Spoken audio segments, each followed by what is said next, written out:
I was sorting socks on the edge of our bed when my iPad lit up with a preview I wasn't meant to see. Northside Women's Clinic ultrasound report. I'm pregnant, Ava whispered from the doorway. My husband's assistant, her fingers pressed to her mouth as if she could hold the words in. The sock slid from my hand to the carpet, and somewhere inside me a thin thread snapped. The room went very quiet, the kind of quiet that makes you hear your own pulse. I clicked the notification because of course I did.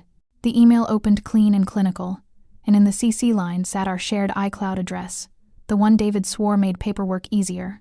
That habit had dutifully delivered the truth to me like an unwitting courier. Did you mean for this to come to me? My voice didn't crack. It didn't even rise. It just existed. Ava shook her head once. He said he would tell you. He said he had a plan. Her eyes begged me to confirm it, to be the wife who already knew and had agreed to look away. How far? I asked. 8 weeks. She wrapped her arms around herself, as if the number needed guarding. 8 weeks took me back to a calendar square where he was stuck in Houston with a client, and sent me a photo of a steak I didn't ask about. I zoomed the image on the attached report until the white smear turned into a small crescent inside a black C. The technician had drawn a neat line across it and typed numbers that don't lie. Sit, I said, because she looked like she might slide down the wall. You're pale. She sat on the bench at the foot of my bed, careful not to graze our duvet, as if Fidelity could rub off. He told me he loves you, she whispered. He told me he loves me differently. I'm sure he did. My mouth tasted like a penny. Men who are practiced in this sort of thing always carry 2 versions of the same sentence. I didn't mean... She stopped, swallowed. I shouldn't have come.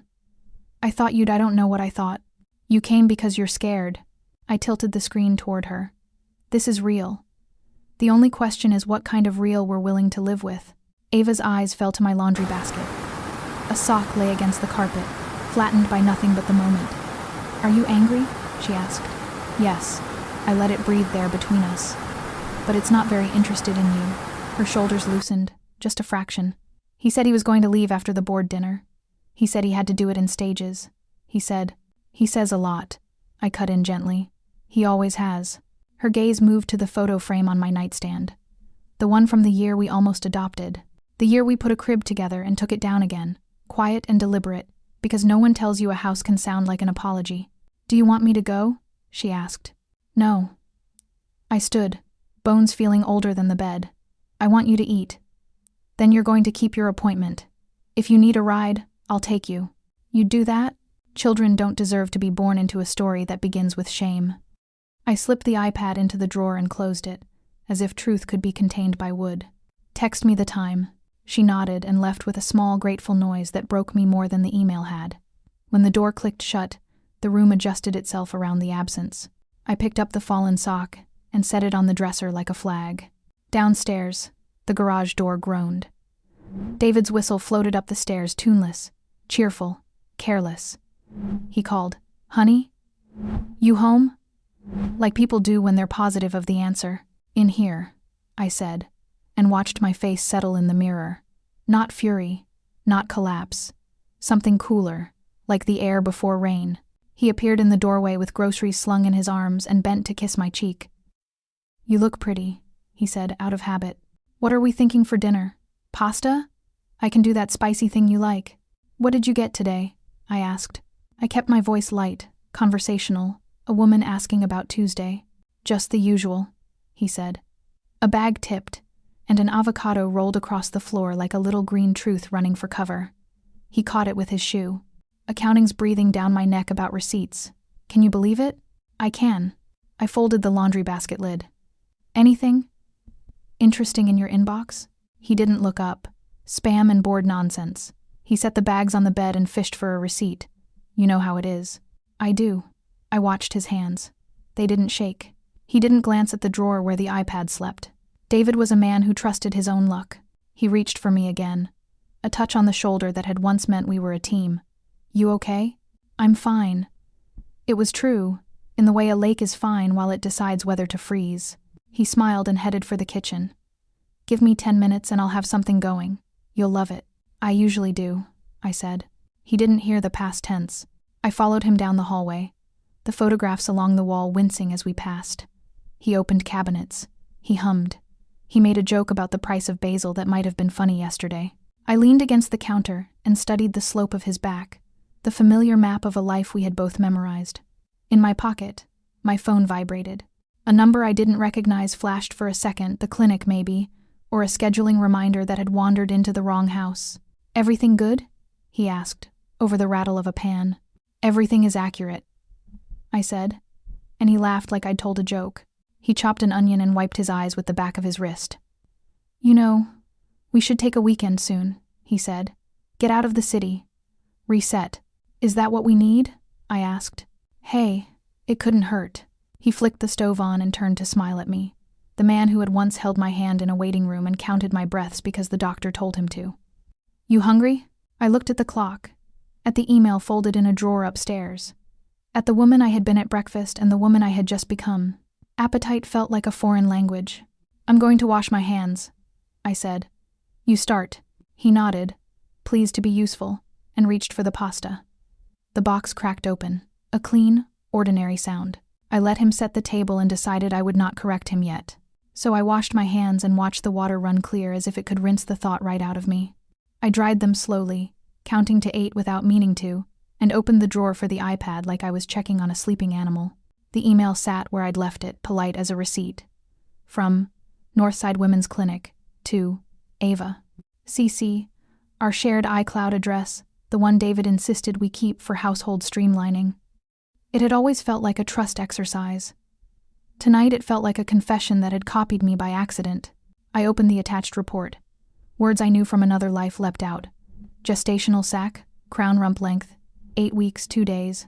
There was the tiny crescent in a black sea, and a technician's careful line measuring possibility. I did the math the way women do, backward from the week of our anniversary trip that he'd pushed because he was stuck in Houston with a client. He'd sent a photo of a steak and a glass of red, all sear and shine, like proof of hardship. The number landed where my stomach was. Houston. The word tasted like a battery. "Babe, you want the good plates or regular?" He called from the kitchen, knives chiming like he was conducting a small orchestra for one. "Regular," I said, because nothing about this deserved the good plates. I closed the iPad and slid it back. I took one breath, then another, and went to the sink to pour 2 glasses of water I didn't want. He turned with a smile you could set your watch by. "Look at us," he said, tossing pasta into the pot like confetti. "Domestic." "Look at us," I echoed, and set the glasses down where his hands would find them. He stirred, tasted the sauce, nodded to himself. "You're quiet." "Long day," I said. It wasn't a lie. My day had been 8 weeks long. He plated the food and reached for Parmesan like the showman he was at home, and he started talking about a vendor who wouldn't budge on pricing, about parking, about the sunroof leak he was definitely going to schedule. The normalcy was aggressive. I let it wash over me and counted the seconds between the pot's small, boiling size. "Anything interesting today?" I asked, like it had just occurred to me. I tore a piece of bread and didn't eat it. "Same circus," he said, shrugging without looking up. He twirled pasta, chewed, swallowed. "Audit wants more backup on Q2, but it's fine." "Good." I sipped water. "Spam quiet?" He glanced at his phone, face open and blank. "Yeah, why?" "Just asking." I smiled like wives are taught to smile. Under the table my legs shook, tiny and controlled, as if my muscles had taken the job of saying what I couldn't. He ate with appetite and relief, the way men do when their wives aren't asking for anything. "When did you say that board dinner is?" I asked. My voice was gentle, careful not to disturb the evening he thought he owned. "Thursday," he said. "I'll be late. Don't wait up." "Of course," I said. He reached across and touched my wrist lightly. "You sure you're okay?" "I'm thinking about our anniversary," I said. The word came out wrapped in tissue paper. His eyes flicked, fast, then came back. "We'll make it up. I've been underwater. Houston was a mess." "Was it?" "Total mess." He smiled, almost proud of the lie he thought he'd handled. "We'll take that weekend soon. I promise." Promises are just receipts for future disappointments.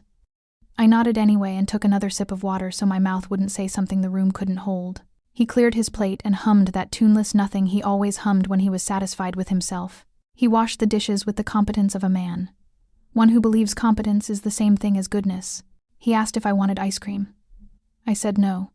He ate it from the carton, standing at the counter, like a teenager whose mother hadn't come home yet. I went upstairs with my phone and sat on the edge of the bed. The closet light threw a small square on the carpet. I opened my photos and scrolled past vacations and birthdays that looked briefly like truths. The clinic's PDF preview was a little gray door. I tapped it and the door opened again. 8 weeks, 2 days, LMP unknown, recommendation, follow-up in 2 weeks. The language was so calm. It reminded me of the nurse who spoke softly to us the year we took the crib down and folded the curtains so they wouldn't crease. David had held my hand then with both of his. He had counted my breaths because the doctor told him to. He had wept in the shower when he thought the water could hide it. A text buzzed from a number I didn't know, and then vanished. A reminder about an appointment, a time I didn't recognize. I took a screenshot and saved it, though I didn't know why yet. I only knew the feeling of a thread winding itself up. Neat and hard. From somewhere I had forgotten was still there. Downstairs, the TV clicked on. The laugh track rose and fell. He called up. "You coming down?" Like this was any other night and our life hadn't added a person who didn't know us yet. "In a minute," I said. My voice sounded even to my own ears. I went to the bathroom and stared at my face as if an answer might write itself there. I remembered the steak photo and the way he'd said, "Wish you were here," like wish was a substitute for being. I remembered the bottle of wine in the picture, the label mostly visible. I Googled it, saw the restaurant's name in the search results, and felt the map of his week redraw itself under my hands. "Hey," he called again, a little louder. "Coming," I said, and put the phone down. I walked to the dresser, opened the top drawer, and laid my palm on the iPad without taking it out. The wood hummed with our electricity. I closed the drawer gently, as if not to wake anything. Then I picked up my phone again and opened the email one more time. Not because I needed the proof, but because it made my anger precise. I tapped the share icon and watched the options bloom save to files, print, add to album, each one a small doorway. I didn't walk through yet. I let the screen glow on my palm and listened to the sitcom's canned laughter floating up the stairs like something that belonged to a lighter house. My thumb hovered, waiting for the shape my decision would take. So I chose Save to Files, because it felt the least dramatic. The share sheet blinked, and for a second I watched my own reflection in the glass like a stranger eavesdropping on my life. I named nothing yet. I just put the document where I could find it when my hand stopped trembling. Downstairs he laughed at the TV, full and easy. The sound rose up the stairwell, tried to tell me who we were. I opened calendar. His entries synced to our shared iCloud like always, a neat grid of colored blocks he loved to brag about at year-end when he said the word system, like it made him holy. There they were. Client review in a tidy gray on a Friday morning. Client review again, 2 days after, stacked just over lunch. Repeating. Unoriginal. I tapped one. The note field was empty. The location was. Of course it was. He'd learned that trick back when he didn't want me seeing which restaurant he took potential hires to. He forgot the rideshare emails. Mail pulled them up like obedient soldiers. Subject lines. Your trip with Daniel. Your receipt from Lyft. He always used his first name when he needed to look like he had nothing to hide. I opened one. The destination said, Northside Women's Clinic. Tip, 15%. Timestamp that matched the gray block on his calendar like they were holding hands. My breath went shallow. I clicked the little map thumbnail and watched the blue route flower out over streets we both knew by heart. He had been 22 minutes from home, and still found a way to be 1,000 miles away from me. "Babe, there's a game on," he called. "You would hate it." "You know me," I said. Because he did, and that was the worst part. I searched. Receipt. Hotel confirmation surfaced under his rewards account. The brand he swore he used for points. Nothing else. A week labeled as Houston. The hotel was real. The charges were real. So was a second hotel across town for one night that overlapped with a travel day he'd told me about like a funny weather story. I clicked open a folio. 2 room service dinners, 1 salad, 1 burger, 2 waters, 1 movie with a title I didn't recognize and didn't care to. The last line said, "Late checkout granted." That sounded like him asking the world to keep the door closed a little longer while the mess arranged itself. My finger hovered over the phone icon. I dialed Northside and got a recorded calm voice that had been trained to meet panic with courtesy. A nurse picked up and offered her name, warm and brisk. "I'm trying to confirm an appointment," I said. "Are you the patient?" she asked.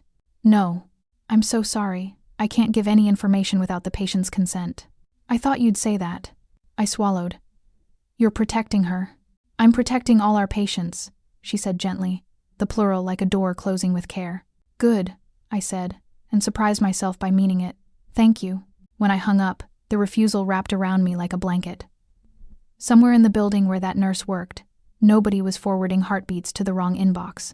I stood and crossed to the closet. The top shelf kept a box labeled nursery, because we'd never learned how to throw away hope. I didn't take it down. I just touched the cardboard with the flat of my hand and remembered the day we folded the curtains by muscle memory. I remembered how he stood behind me in the empty room, wide palm pressed to my back, whispering numbers the doctor told him would help. In for 4, hold for 7, out for 8. We had counted together like 2 people rowing a boat that wouldn't turn. Coming down? He called again. In a second, I said, and my voice was steady enough to pass. Back at the dresser, I opened files and made a new folder. I didn't call it evidence or lies or ultrasound like a dramatic person. I typed maintenance, the word we used for gutter cleanings and car tune-ups and tasks that kept a house from falling down around the people who slept inside it. I moved the clinic email into maintenance, then the rideshare receipt, then the map screenshot. The hotel folio followed, and the second one. A calendar screenshot went in, careful crop to show the repeating gray blocks that claimed to be clients and weren't. Each file made the folder icon shift, a little thicker, as if weight had pixels. My phone chimed with a news alert I couldn't care about, and then a text from an unknown number, reminder for a follow-up. I took another screenshot and tucked it in, the way you add a small screw to the baggie of parts in a drawer for a piece of furniture you can't fix yet. The TV's laugh track fell away, and the low drone of commentators replaced it. He coughed, cleared his throat, opened the fridge. The house knew his habits and twitched in anticipation like a dog hearing keys. I scrolled farther back than I needed to, into little pockets of his week that had never asked for my attention. He'd marked gym at 6 a.m. that Tuesday. His step count on my health share had plateaued for 3 hours around noon. He had closed his exercise ring once, aggressively, at 9:14 p.m., the night he told me he was beat and fell asleep in his chair. I took screenshots of what mattered and ignored what didn't. Not a case, just a record. It was a mechanical comfort, clicking and filing, like I was tightening tiny bolts on a loose railing. Every ding of the save made something in my chest quiet down enough to hear other sounds. His phone vibrated downstairs. He laughed again and said, "No way," to a person I couldn't see. I opened notes and typed 3 words, Thursday, board dinner. Then I added 2 more, rideshare logs. I set a reminder to check the credit card portal in the morning, and another to change the shared iCloud password when it wouldn't signal panic. A memory knocked me in a paper gown. Him holding my shoes, me saying I was cold, him saying, "I'm here." That had been true then. True and not enough. I closed notes and opened photos to the ultrasound image one more time. The tiny crescent floated there, ignorant and stubborn. I didn't feel rage looking at it. I felt the old ache stand up and stretch and decide it was ready to work. My thumb hovered over the share arrow again. Save, print, add to album. I moved the image to maintenance and watched the folder swell like a bruise deciding its color. "If you need anything, shout," he called, and turned the volume up. I slid the phone into my robe pocket and looked at the drawer with the iPad in it, the little vault for our forced transparency. If the truth wanted to be kept, it shouldn't have left so many fingerprints. I set an alarm for 6 and lay there listening to his show bleed into commercials until I could stand up without shaking. In the bathroom, I typed a message I never thought I'd type. "Can you meet me at 7? Corner Bakery on Pine." She answered fast, "Yes," and added a thank you like she didn't know what she was thanking me for. The city at 7 felt honest because it was still yawning. The bakery lights were warm and the glass fogged from the first batch of bread. A delivery guy stacked crates like he was praying with his hands. I chose a table by the window and wrapped my fingers around a mug I didn't drink from. Ava came in pale and too thin for the sweatshirt she wore. She clutched a paper cup of tea in both hands like it might run away if she didn't hold on. Her eyes tried to read my face before she sat. "Thank you," she said again, voice small. "Sit," I said. "You look cold." She sat on the edge of the chair. The sleeve of her sweatshirt had a thumb hole, and she used it like a child, thumb tucked and hidden. She smelled faintly of laundry soap and nerves. "I didn't sleep," she said. "I did a little," I said, and it sounded like both a confession and an apology. She stared at the steam coming off her cup. "He told me there's a plan," she said, "after the board dinner. He said it has to be then. He said he loves you, and he loves me in a different way, and that adults can—" "Stop," I kept my voice soft. "You don't have to recite." She flinched. "I'm not trying to hurt you. He told me he would tell you. He said he wanted to do this right. Men like plans when the plan is a bridge to them keeping everything," I said. They don't like plans that end with anyone losing anything they enjoy. She swallowed. He told me you'd understand because of what you went through. My body went very still. What did he tell you I went through? He said you were tired of trying, she whispered. He said you didn't want kids anymore. He said the grief made you. She stopped when she saw my face change. I'm sorry. I shouldn't have. I wanted a child with that man until it wasn't safe to want anything with him, I said. The words came out clean, like I'd been sanding them all night. He knows that. She blinked hard and nodded like the truth hurt her eyes. He said he was going to tell his mother first, that she would be upset but then okay. He said the board dinner was the right time to, I don't even know. Announce? That sounded crazy when he said it out loud, but he made it sound organized. Of course he did, I said. He likes to calendar his catastrophes. She tried to smile and couldn't. Her hand trembled. The tea rippled. I don't know what I'm doing. You're pregnant, I said. That's what you're doing. I don't know what to do with that. She looked up finally. I didn't want to tell you like that. He said he'd told you. He said you were adjusting. I adjusted to a lot, I said. Not this. At the counter, a bell dinged. A tray of croissants slid onto the display like a sunrise. The woman behind the counter wrote the date on a small chalkboard. 12. I didn't mean to look up at the big wall calendar, but I did. Red circles crowded the month like warnings. I tapped the day with my finger. When are you due? I asked. She told me. The number landed like a stone on the chalkboard. We both stared at the square the way you stare at a lake before you jump, searching for depth, for anything that might pull you under. It was Houston week, she said, voice almost gone. He said he was lonely. He said he never thought. I'm not stupid. I know how it sounds when I say he said. I know exactly how it sounds, I said. She wiped at her eye with the back of her hand. Are you going to tell him we met? I haven't decided, I said. I'm not hiding, but I'm not performing either.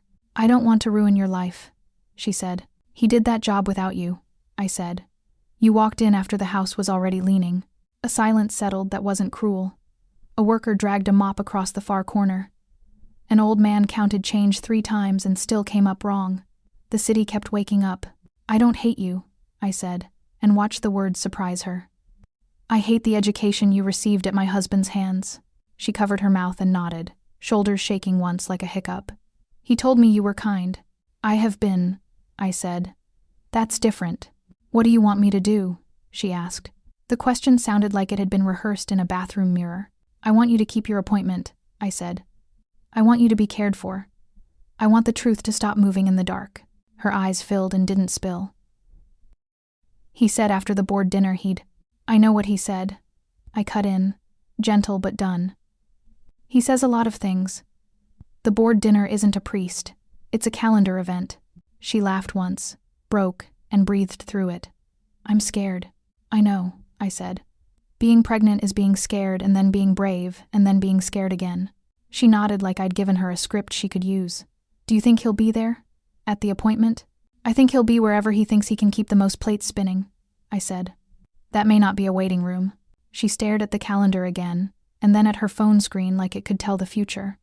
If you were me, what would you do? I'm not you, I said.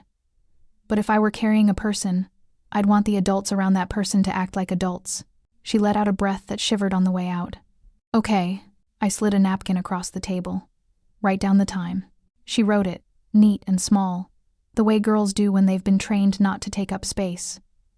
I folded the napkin and put it in my pocket like a receipt I needed to keep. Do you hate me? She asked again, softer, like the answer might have changed in the last minute. I told you already, I said. I don't. She nodded and stood, then sat again, then stood for real. I'm sorry, she said, for coming, for existing in this shape. Exist, I said. That part isn't up for negotiation. Outside, a bus sighed to a stop. The door opened and took in cold air and people with backpacks and coffee breath and lives they were trying to hold upright. She looked at me like she wanted permission for something she couldn't name. Keep your appointment, I said. If you need a ride, I'll take you. On the morning of the appointment, I handed David a list long enough to keep him out of our way. Could you do the market run? The good tomatoes from Ortega's, the specific coffee beans they grind on site, the butcher who trims the fat just how you like, the detergent from the store across town because the local one never has it, and the florist for your mother's lilies. I smiled like a woman delegating. He kissed my forehead and said, "You're the best," and left with a sigh about parking that I counted as a blessing. I texted Ava, I'm outside, and watched her walk to the car, hugging her coat closed, even though the day wasn't cold. She slid into the passenger seat and buckled up with careful hands. "You didn't have to pick me up," she said. "I told you I would," I said. "Seat warmers?" She nodded without looking at me. I turned them on and pulled into the street like I was driving us to a dentist, like this was a chore and not a hinge.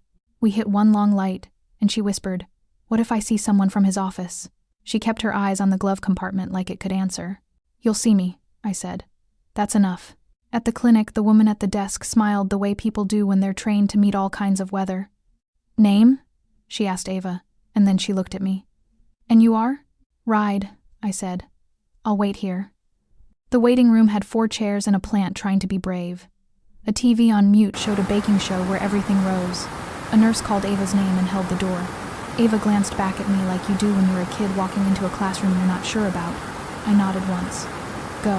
When the door closed, I listened to the soft noises behind it: paper, running water, seasoned kindness.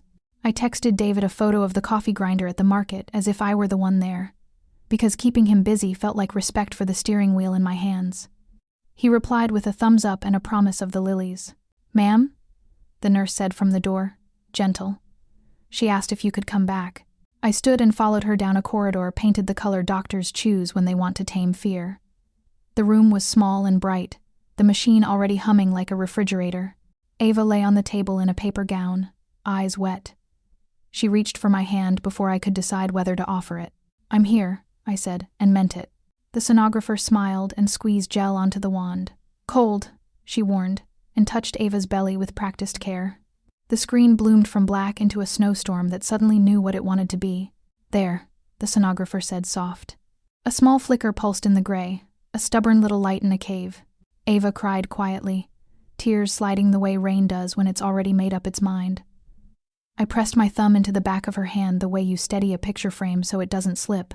"Is that?" she whispered. "That's a heartbeat," the sonographer said, measuring right on time. Right on time landed like a stone in my throat. My own body remembered everything at once. The paper gown that stuck to my back. The way David had counted with me when counting was all there was. The emptiness that followed us home and sat in the rocking chair until we took it apart. I stared at the flicker and forgot whose life had written this room. The machine made a soft, steady sound that found my bones. Ava's breath hitched. "I didn't think it would be real," she said. "It is," I said, and my voice broke on the last letter like a small wave finding a rock. The sonographer measured crown rump length and clicked tiny snapshots, each one a syllable in a language the body speaks before we learn words. "Looks good," she said. "We'll print a few for you." Ava nodded and wiped her face with the heel of her hand. "I'm sorry," she whispered to no one in particular. "I don't know who I'm apologizing to." "No apologies," I said, and meant that too. The printer warmed and fed out a glossy strip, the images repeating like a chorus. The sonographer tore it clean and handed it to Ava, then placed an extra one on the counter like she'd been doing this long enough to know some people needed backup. "Do you want to hear it?" she asked. Ava looked at me like I was the authority on everything and nothing. I nodded. The room filled with a low, galloping rhythm, and my chest clenched at the sound I had missed in another lifetime. It wasn't music. It was stubbornness. It was a determined knock asking to be let in. Ava sobbed once, and then covered her mouth, embarrassed. I squeezed her hand harder. The sonographer turned the volume down just enough that the sound felt like sharing and not a parade. "Do you have support?" the sonographer asked, eyes on Ava but aware of me. "Someone at home who knows what you're carrying?" "I do now," Ava said, and looked at me like she was choosing the words as they left. I let them sit in the air between us because I couldn't afford to reject the truth just because it didn't look like I'd planned. The sonographer clicked a few more keys, printed a report, and said the nurse would come in with next steps. She cleaned the gel from Ava's skin with a warmed towel that made me want to cry for a reason I couldn't have explained if you'd given me a week. Outside the room, I could hear the front desk phone ring twice and stop. Somewhere, someone laughed into a voicemail. The world kept doing its errands. The nurse came back with a clipboard and a smile that had seen everything. "Follow up in 2 weeks," she said. "Do you need help with resources?" Ava nodded and took the pamphlets with both hands like they were fragile. The sonographer laid the extra printout on the counter without comment. I reached for it and felt the warmth in the paper like it had a heartbeat of its own. It curled into my palm the way a leaf does when it knows which season it is. I tucked it into my bag without looking at it again. The old nursery in my mind opened its windows and let a draft run through, lifting the curtains I had folded years ago. Ava squeezed my hand, smaller fingers around mine. "Thank you," she said, "for being here." "I told you I would," I said. When the heartbeat steadied the room, I felt something inside me stop asking for an explanation. That feeling carried me out of the clinic and into a lobby where it smelled like lemon cleaner and second chances. And by the afternoon I had a name in a conference room. The attorney who had handled our estate plan 3 summers ago when we were pretending to be responsible people. She wore a navy dress and the kind of watch that told you she measured time and outcomes. She slid a manila folder toward me like a dealer who decided to play fair. "Walk me through it," she said. I opened my phone and set it on the table, thumbprint opening the little vault I'd built. "Shared iCloud," I said. "Ultrasound emailed to our household address. Rideshare receipts to Northside Women's Clinic. Hotel folios that overlap with alleged travel days. Calendar blocks labeled Client Review." I tapped the folder I'd named Maintenance. "Screenshots, PDFs, timestamps." She didn't flinch. "Good. First, your prenup." She opened a thin binder, flipped to a tab, and tapped with a pen. "Infidelity clause." He insisted on it for optics. His word, when his mother said second marriages need guardrails. It's formulaic but clear. If there's marital misconduct, you're entitled to the house and an allocation of assets that moves this from argument to math. I stared at the paragraph that used to be a theory. "What counts as proof? Pattern plus corroboration," she said. "We don't need a photo in a hallway. We need a story the documents tell the same way twice." I pushed my phone toward her. "They're singing in harmony." She skimmed the receipts, the little map tiles. "Okay." She clicked her pen, businesslike. "Next, his employment. Remind me, Ava reports to him?" "Technically to HR through him," I said. "But day to day? He's her sky." "Then we have board bylaws and HR policy," she said, already pulling another folder from her bag, thinner and meaner. "Fiduciary duty, conflict of interest, and a very firm stance on relationships with subordinates. Disclosure is mandatory. Consent doesn't cure hierarchy." The words felt colder than the gel had. "He'll say it was personal. Personal on company time with company exposure," she said, not unkind. "That becomes governance. The board cares less about romance than about risk." She drew a legal pad toward us. "Let's trace money. Which cards paid these hotels?" "His personal for one," I said, scrolling. "Corporate for the other, marked client hospitality. He submitted the corporate folio for reimbursement the week he was in Houston. There's a second dinner on there. 2 waters, 1 movie." She wrote account names, dates, amounts, little arrows between them like arteries. "If the subordinate was present, that's a policy breach and a disclosure problem. If the clinic rideshare happened during work hours billed to the company, we have a second issue. If he expensed any of it knowing this," she tapped the iPhone screen, the pulsing smudge that had rearranged my week, "then we have the story we need." A memory tried to pull me under David, counting my breaths in a dark room, and I let it pass like weather. "I don't want to be cruel," I said. "I want to be correct." "Cruelty is a tone," she said. "Correct is a record." We opened the credit card portal on her laptop. She had me forward the folios to a secure address and export my calendar screenshots with metadata. She asked me to screen record as I scrolled the rideshare receipts, so the timestamps weren't just pictures but movement. "This is going to feel like assembling a piece of furniture with too many screws," she said, clicking save after each step. "We'll overbuild so no one can kick it apart later."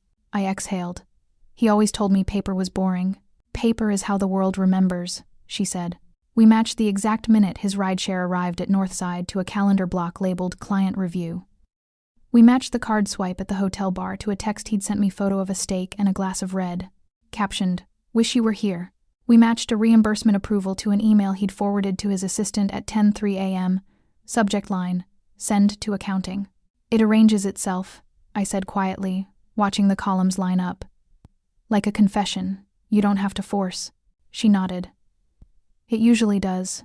She flipped the prenup back around so it faced me. "This clause triggers automatically upon documented misconduct. We can proceed privately with a negotiated separation, or we can put the board on notice and let that pressure do some of the work.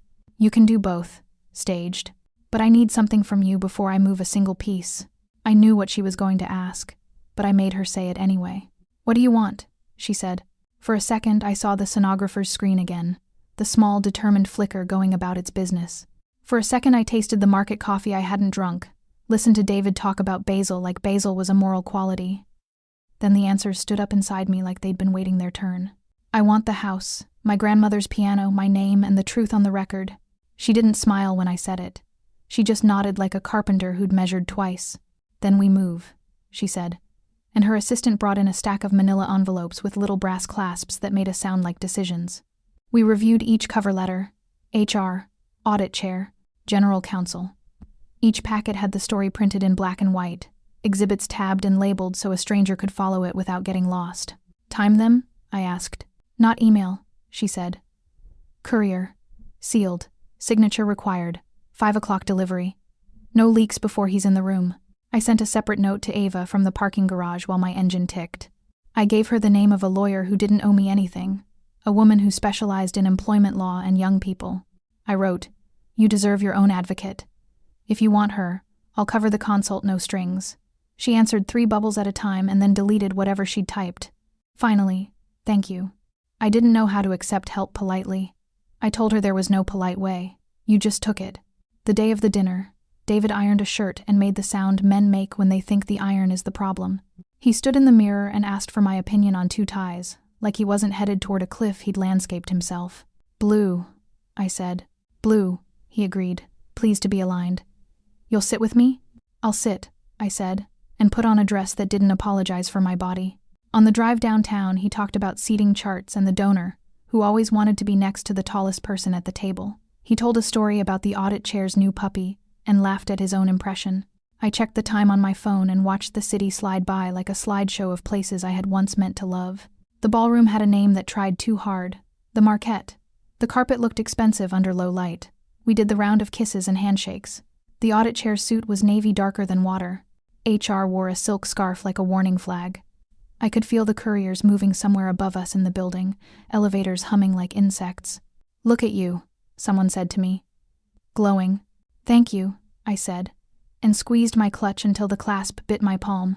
Inside, lip balm, breath mints, a folded napkin with a time on it, and the ring I had slipped off in the car at a red light.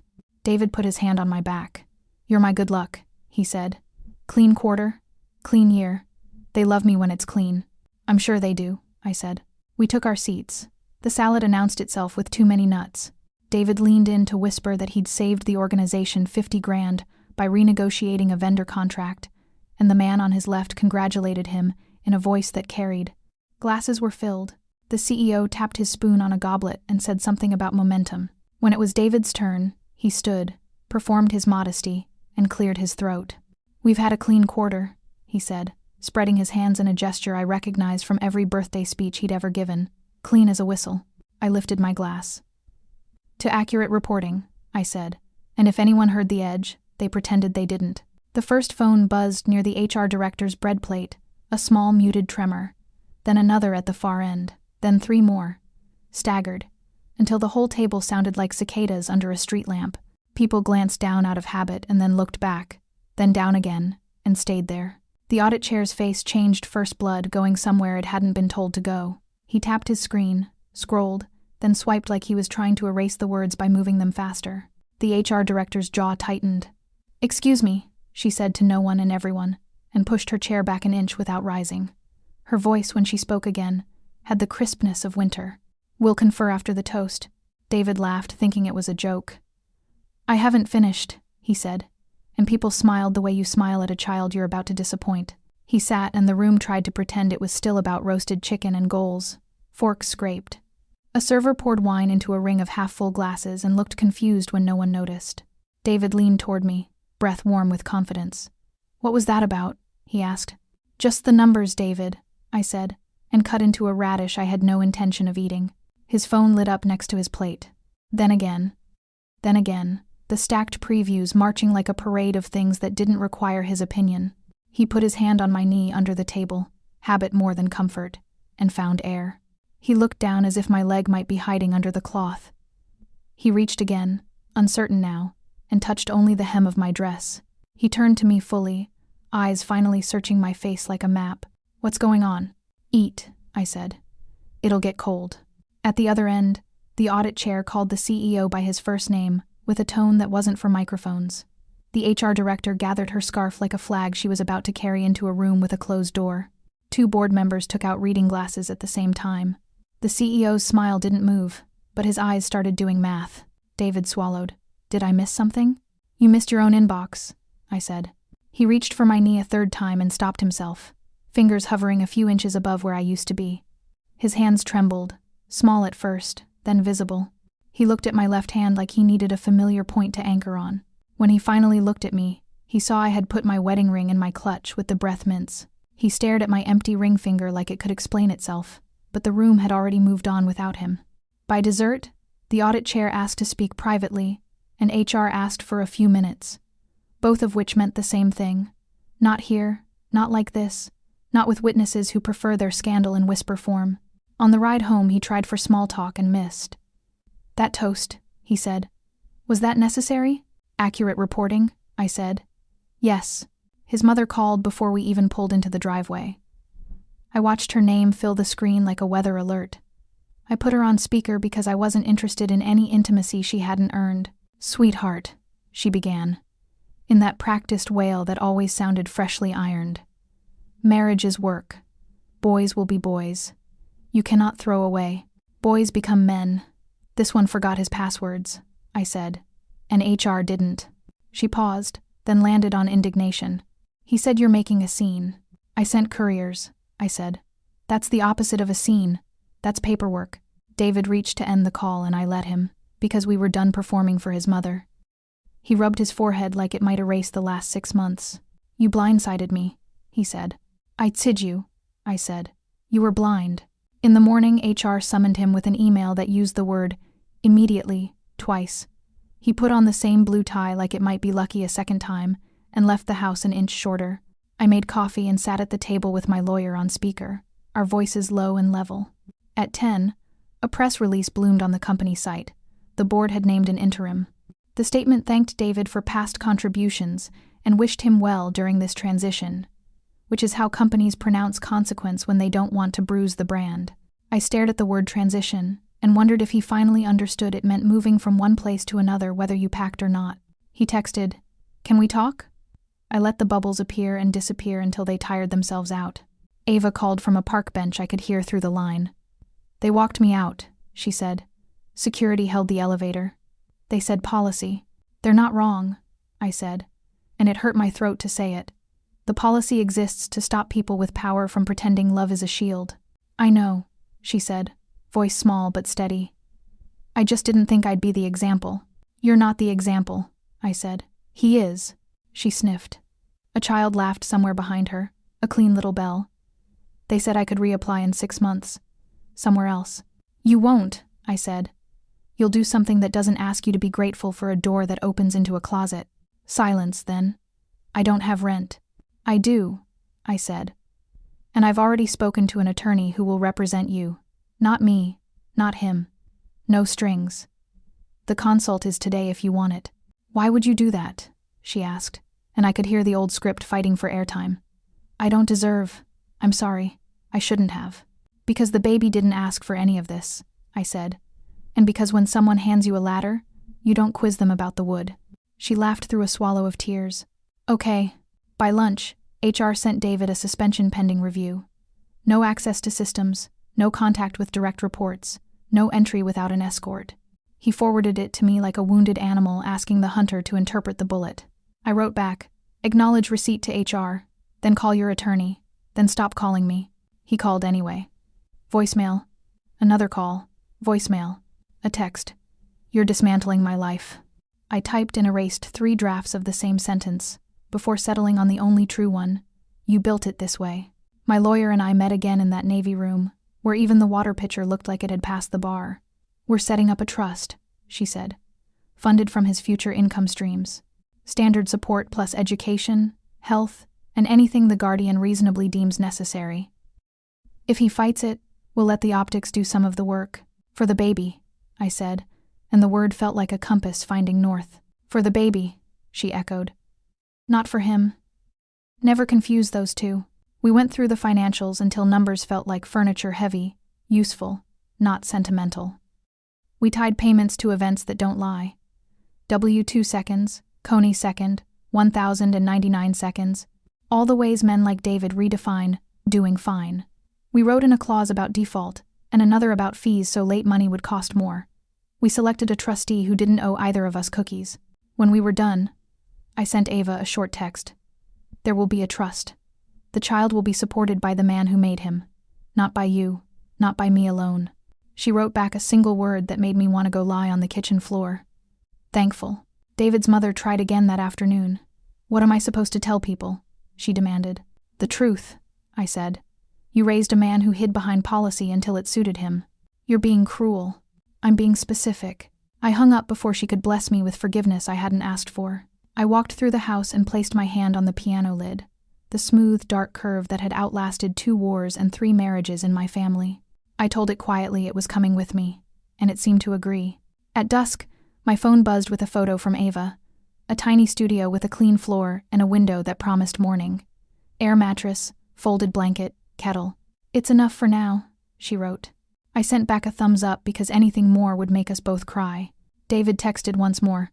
Are you trying to save me? I stared at the question like it had misdialed and then set the phone face down. I was not saving David.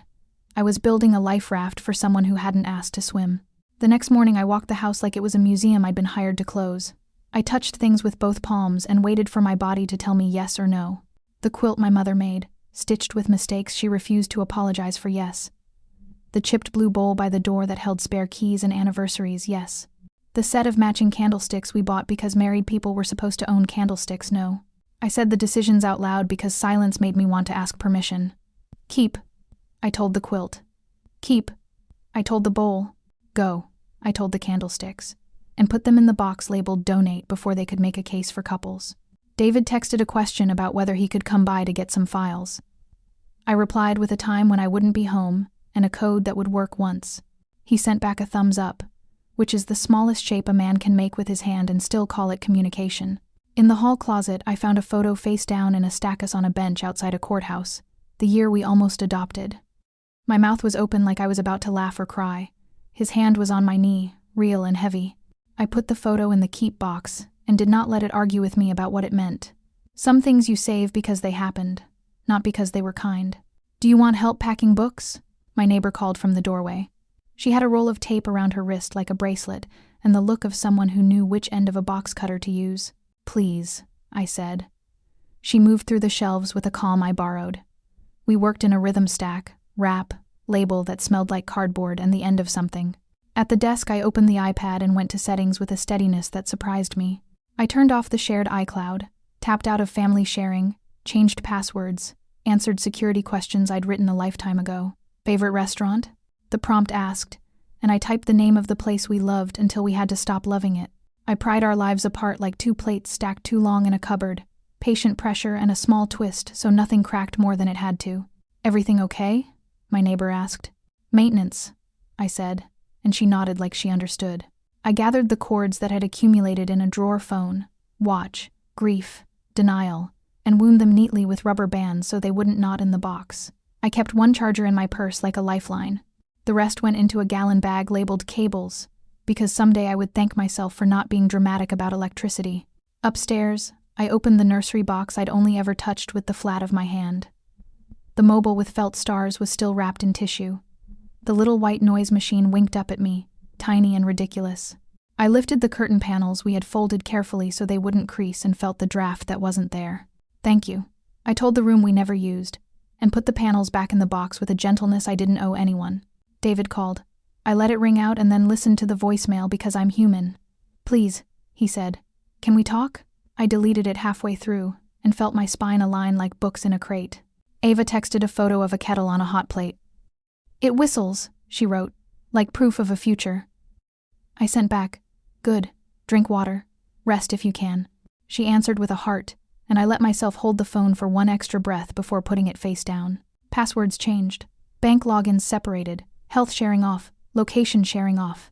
I removed his fingerprint from the garage keypad and erased mine from the car he would keep. Each tap took something out of the air we'd breathed and put it back into my lungs.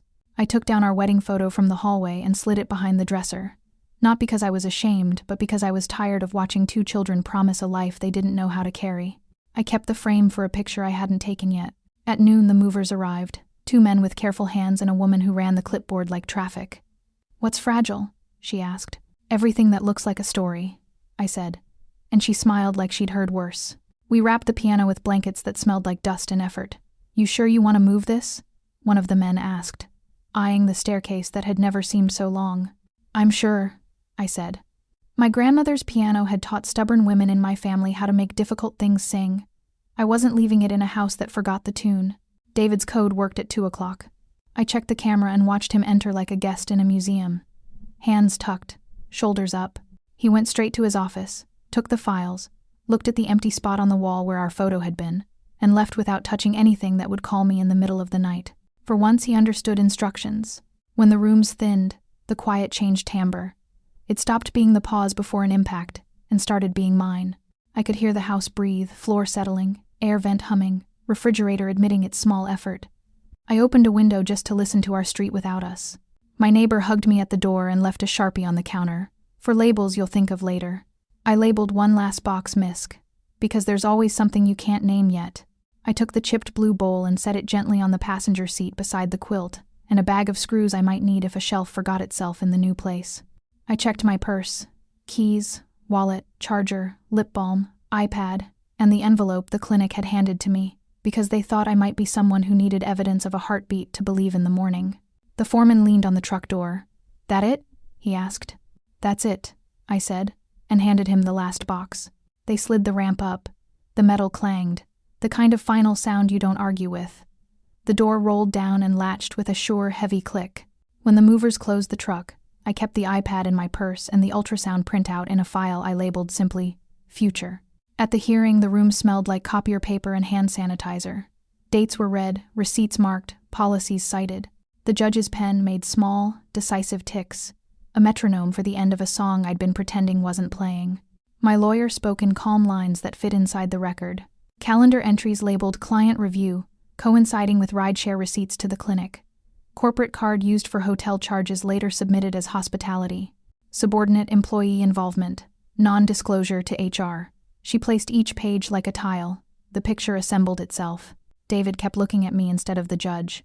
"This is getting blown out of..." "Mr. Keene," the judge said, pen not pausing. "Address counsel or the court." He swallowed and stared at the table. His attorney leaned in and whispered something about stipulating to certain facts to avoid further review. David nodded like he was being asked to share cake. When it was his turn, he tried it. "I'm sorry," he said, and then waited, as if the echo could do the rest. "For what?" my lawyer asked. For how things turned out." The judge looked up. "That's not an answer." He tried again, skirting the word that gives an apology bones. "I'm sorry you were hurt," he said, and looked at me, palms open. A decent man in a bad play. My lawyer slid our proposal forward like a clean bill. House to me, piano to me, support to the trust. A non-disparagement clause limited to the company's public statements, not my mouth. Evidence admitted under seal with leave to unseal if he violated any part. Attorney's fees triggered by delay. David's face moved through disbelief to inventory. "This is punitive," he said. "It's proportional," my lawyer said, and the judge's pen ticked twice. He tried one last script. "We could work this out without a record," he said, and for a second I saw him at our kitchen counter, counting basil leaves like virtue. I shook my head. "We are working it out," I said. In the light. He signed because there wasn't anywhere else to stand. The judge initialed pages, set dates, said words like entered and ordered. The pen made its final tick. We stood. Paper rustled like wings.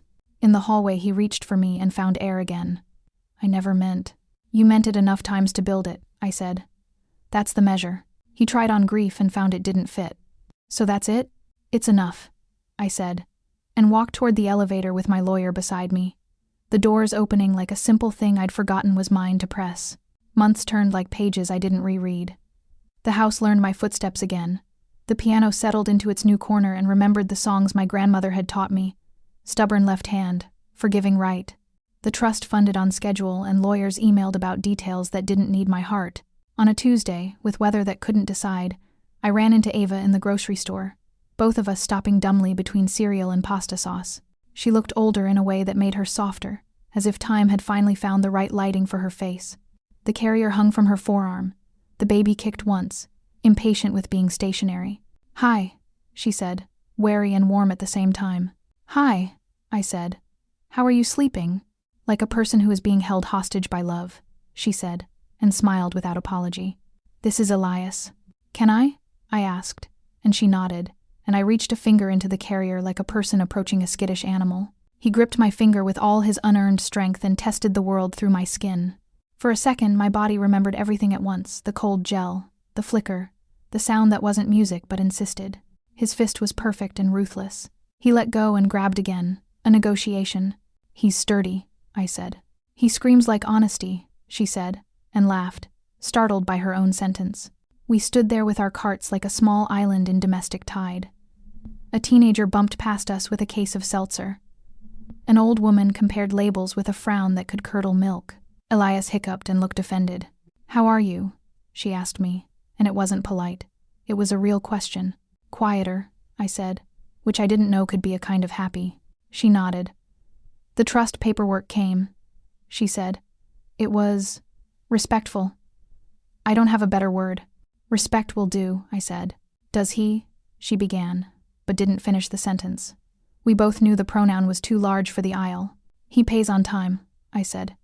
"He writes fewer speeches." She smiled in a way that held no triumph. "Thank you," she said. "For what?" "For not setting fire to everything," she said. "Even when you could have." "I almost did," I said. "It's easy to confuse warmth with burning." She looked at the shelves like they were a future you could just pick. "Do you want to hold him?" I shook my head. Not because I didn't want to, but because the wanting would be a storm that didn't care whose fence it took down. "He's got me," I said, wiggling the finger he still held. "We're good." I looked into his brand new face. "I hope you never inherit the talent for lying," I said, softly enough that it could pass for a blessing if anyone asked. Ava laughed, the sound without apology. "I don't think he will," she said. "The truth tastes better." I didn't know that before. We stood there a moment longer and let a toddler shriek at a box of cartoon crackers like it had betrayed him. Elias yawned, unbothered by capitalism. I let him let go. "Call me if you need anything," I said. "I will," she said, "even if it's just to hear a voice that remembers the before."